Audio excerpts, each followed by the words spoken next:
बिस्मिल्लाहिर्रहमानिर्रहीम। आज हम एवरेज एटॉमिक मैसेज को डिस्कस करने वाले हैं। So let's get started.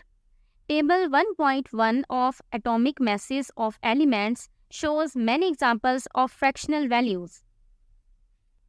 Page number 3 के ऊपर जो टॉपिक है रिलेटिव एटॉमिक मैस, उसमें हमने ये पढ़ा था कि रिलेटिव एटॉमिक मैसेज की वैल्यू पॉइंट्स में या डेसिमल्स में नहीं होती, लेकिन वहाँ पे जो टेबल बना हुआ है उसके अंदर जो मैसेज लिखे हुए हैं, जैसे हाइड्रोजन का लिखा है 1.008, ऑक्सीजन का 15.9994, ये सारे तो डेसिमल्स में हैं।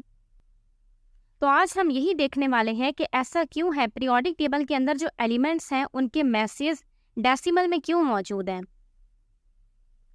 अच्छा, यहाँ पे लिखा हुआ है फ्रैक्शनल वैल्यूज। फ्रैक्शनल वैल्यू होती है जो इस तरह से अपॉन में हो। फ्रैक्शनल वैल्यूज़ ऐसी अपॉन वाली वैल्यूज़ होती हैं कि जब उनको हम सॉल्व करें तो हमें उसका आंसर डेसिमल में मिले। जैसे 1/2 ये एक फ्रैक्शनल वैल्यू है, इसका आंसर आता है 0.5 जब हम इन दोनों को डिवाइड करें तो। In fact the atomic masses depend upon the number of possible isotopes and their natural abundances. Periodic table के अंदर जो भी एटॉमिक मैसेज मौजूद है वो सारी एवरेज वैल्यूज हैं आइसोटोप्स की। एक एलिमेंट के जितने भी आइसोटोप्स मौजूद हैं, हम उन सारे आइसोटोप्स के मैस को लेते हैं और वो आइसोटोप कितनी परसेंटेज में मौजूद है उसकी परसेंटेज भी लेते हैं और फिर उससे एवरेज एटॉमिक मैस कैलकुलेट करते हैं। यहाँ पे एक एग्जाम्पल मौजूद है, उसके अंदर उन्होंने हमें तरीकाकार बताया हुआ है कि हम कैसे आइसोटोप्स के जरिए एवरेज एटॉमिक मैसेज कैलकुलेट कर सकते हैं। A sample of neon is found to consist of, neon के 3 आइसोटोप्स के नाम लिखे हुए हैं।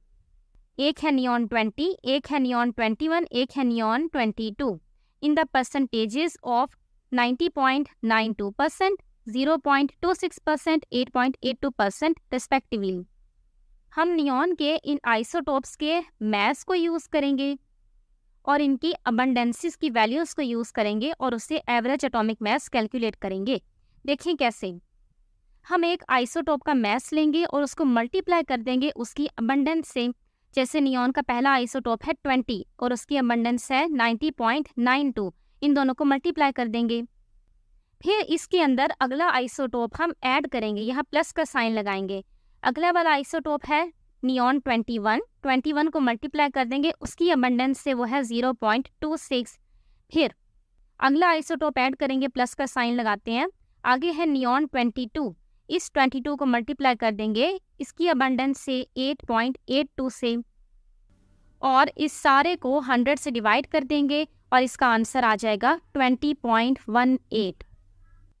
तो नियॉन का एवरेज एटॉमिक मैस जो पीरियोडिक टेबल में मौजूद है वो है 20.18 AMU, एटॉमिक मैस यूनिट। तो पीरियोडिक टेबल के अंदर जितने भी एटॉमिक मैसेज मौजूद हैं वो सारे ही एवरेज वैल्यूज हैं आइसोटोप्स की। It is important to realize that no individual neon atom in the sample has a mass of 20.18 AMU.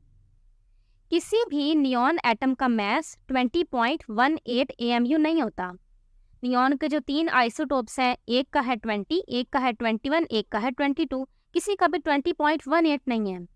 तो ये याद रखिएगा कि एवरेज एटॉमिक मैस सारे आइसोटोप्स का एवरेज होता है, किसी एक आइसोटोप का मैस नहीं होता। For most laboratory purposes, however, we consider the sample to consist of atoms with this average mass.